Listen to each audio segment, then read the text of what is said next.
Hello. So this video is going to be about the TopDeck Invitational Top 4 summary, cliff notes, whatever you want to call it. So in seat 1, we have Eric playing Rogsai. In seat 2, we have Bailey playing Timna Krom, Blue Farm. In seat 3, we have Ian playing Kinnan. And in seat 4, we have Andy playing another Rogsai. So to start off the game, pre-games, we had a Gemstone Cavern by Bailey, pitched with a Mox Diamond, and Ian starting off at 2 cards, so mulling down to 2 cards. Eric and Bailey having 7 cards, Andy at 6 cards. Eric plays a City of Brass followed by a Gitaxian Probe targeting Andy, the other Rogsai player. He looks at his hand, sees that he doesn't have too much interaction, chooses to play a bunch of Mana Rocks followed by a Time Twister. Bailey, in response, plays a Dark Ritual followed up by a Bowmasters in response to the Time Twister. No responses were made, and the table shuffles and draws a new hand. Bailey chooses to do all damage going towards Eric, putting his life total down to 15, making a 22-22 Orc army. Whew! Eric then follows that up by playing a Rite of Flame with his mana floating, a Rogsai, some more mana rocks into an Ad Nauseam. Now, Andy counters Eric's Ad Nauseam with a Force Will pitching Rhystic Study. Again, Eric at this point is at 15 life, playing an Ad Nauseam. How much value, with all his mana tapped, how much value could he really get off the top? Unsure. Likely he might have even killed himself trying to dig deep. But Andy ends up force willing it. I'm sure Bailey here loves that play because it takes the interaction off of anything he wants to do on his turn, and it stops Eric even more so for him. So Eric then moves to his turn. He uses his politicking to look at Andy's hand to have Andy agree for him not to swing at him. So he looks at Andy's hand, sees that it's not full of anything threatening, so chooses to swing both the Orc army and the Bowmasters at Eric. Eric blocks with Rogsai, and Bowmaster gets in with 1 damage. On Ian's turn, he plays a Command Tower, followed up by a Lotus Petal, and passes. On Andy's turn, as you might imagine with a hand that wasn't very threatening, that he was willing to show, he plays Rog Rack, and no lands, no artifacts, passes turn.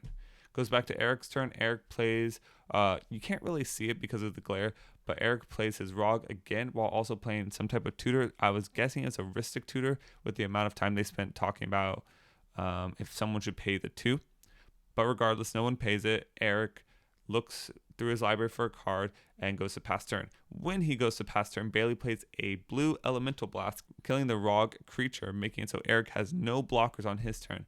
Or Bailey goes to his turn, he swings the Orc army at Eric, killing him, and swings the Bowmaster at Ian. This is after he plays his Timna, so post-combat he'll get Timna trigger to draw 2 cards.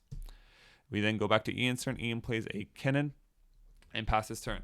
Going to Andy's turn, Andy plays a Mox Diamond, pitching a Gemstone Caverns into a Mana Vault, and passes turn.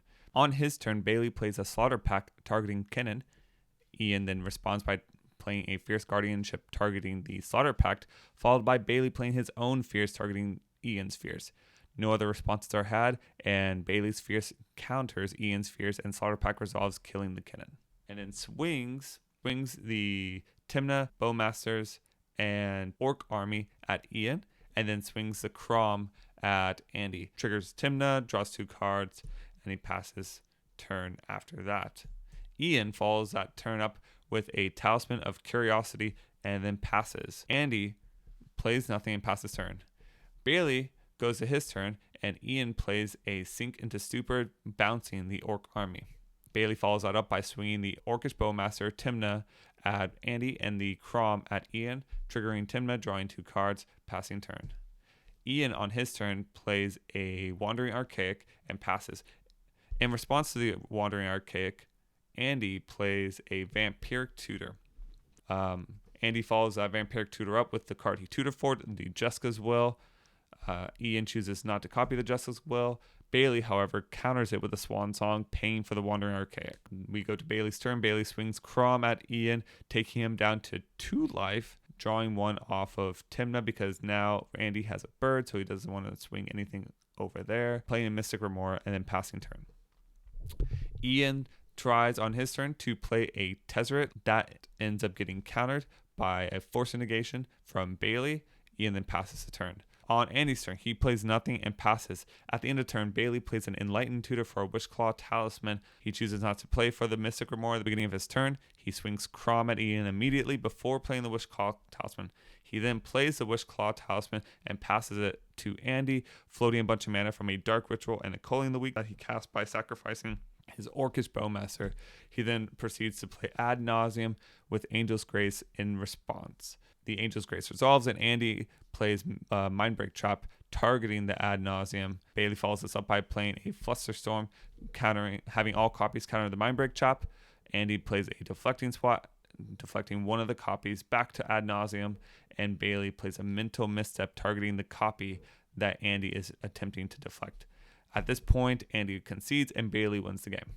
So the biggest takeaways I would have from this game, obviously, at the very beginning, when Eric chose to Gitaxian Probe Andy, you could absolutely make the argument that he should have Gitaxian Probe Bailey, who is the person with the 1 mana open from the Gemstone Caverns.